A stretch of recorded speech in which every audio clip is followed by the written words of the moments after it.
ये अंग्रेजों के ज़माने का कानून इनको चलेगा, बट अपने देश में बने हुए कानून जो कि पूरी चर्चा के साथ बनाए गए हैं, सारे पक्षों के विचारों को सुनकर बनाए गए हैं। इसमें तो इवन आम जनता से भी भाई कई ऐसी चीजें हैं जो नए प्रावधान इसमें जोड़े गए हैं, मॉब लिंचिंग वगैरह जैसी चीजों की धाराएं इसमें जोड़ी गई हैं, जिस तरीके से नाबालिगों के साथ दुष्कर्म जैसी और जिस तरीके से ऐसी घटनाएं होती, इन तमाम चीजों को इसमें इनकॉर्पोरेट किया जा रहा है, उसको लेकर इन लोगों की चिंताएं हैं। बट वो 19वीं सदी के समय का कानून चल रहा था, वो इन लोगों के लिए ठीक है। मेरी समझ के परे है कि भाई जस्ट बाय द वर्च्यू की सरकार ने कोई एक फैसला लिया है, आपको इसका विरोध करना है, ये सकारात्मक विपक्ष की भूमिका कतई नहीं हो सकती। लोकतंत्र में विपक्ष की भूमिका बहुत महत्वपूर्ण है, बट आपको अपनी भूमिका की गंभीरता को भी समझना होगा। हर विषय क्योंकि सरकार के द्वारा लाया जा रहा है सिर्फ इसको अपोज करेंगे, ये सोच पूरी तरीके से गलत है। भैया चर्चा होकर इस कानून को बनाया गया, अब इसको लागू नहीं करेंगे तो क्या? कल को जब नारी शक्ति अधिनियम को जब धरातल पर उतारा जाएगा, फिर ये लोग बोलेंगे कि भाई दोबारा इसके ऊपर चर्चा हो, दोबारा इसके ऊपर चेंजेस हो। क्यों हो भाई? जब एक बार जब तमाम चीजों की चर्चा होगी, अब जब उसको धरातल पर उतारने का समय, इम्प्लीमेंटेशन का समय है, और अब तो क्या इम्प्लीमेंट हो भी गया, उसके तहत पहली एफआईआर भी उस पर दर्ज हो गई। कि न्याय की जो कानून का जो बना हुआ है 3 कानून, उससे लोगों को न्याय नहीं मिलेगा। सरकार जिसको चाहेगी उसको फंसा देगी, जिसको चाहेगी वो निकाल देगी। सरकार अपने जिम्मे में कानून के दायरे को रखा है और इसलिए कानून पर विश्वास अब लोगों को नहीं रहा, जो केंद्र सरकार बना रही है नए कानून, और इससे जनता को परेशानी है।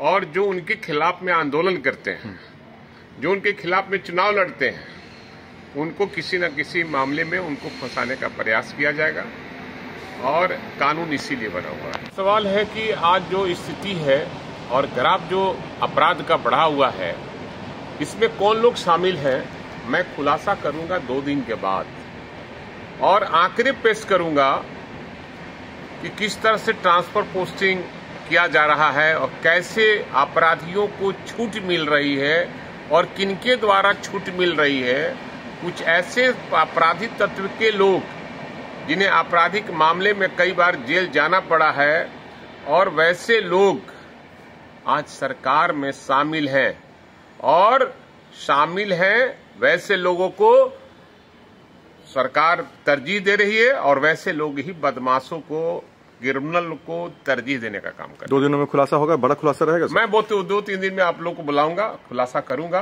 कि कैसे ट्रांसफर पोस्टिंग हुआ है, किन लोगों को कहां भेजा गया है, कौन लोग दागी थे जो अपराधियों से उनकी मिली भगत थी, और वह कैसे उस पद पर चले गए। देखिए, आज तक ये जो कानून, पुराने कानून थे, 40 साल 50 साल पुराने धाराओं में, और कहीं ना कहीं नए कानून से जो नए स्वरूप में लोगों को न्याय मिल पाएगा, लोगों को न्याय की प्रक्रिया को त्वरित किया जा सकेगा। और सबसे बड़ी बात है जो कई चीज़ें जो पुराने कानून अप्रासंगिक होते जा रहे थे, उनको भी कहीं ना कहीं नए कानून के तहत उसको प्रासंगिक किया जा सकेगा।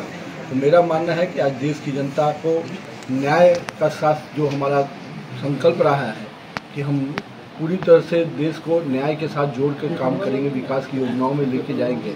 आज एक हम कह सकते हैं सुनहरा दिन है जो इस देश में संविधान और हमारे भीमराव अम्बेडकर जी की जो सपना था, जो कल्पना था, जो उसको कल्पना को साकार कर रहे हैं नरेंद्र मोदी। देखिए, ये भारत में पुलिसिया राज कायम करना चाहते हैं। इसका विरोध विपक्ष कर रहा है, और सिर्फ कानून बना देने भर से काम नहीं चलता है। कानून तो बहुत चीज़ के बने हुए हैं, सरकार की नीयत मंशा ठीक नहीं है, और जिस उद्देश्य के लिए कानून बनाया जा रहा है वो सबको पता है। इसलिए ये सरकार इस कानून को बनाने के पीछे उनकी मंशा में खोट है, नीयत में खोट है।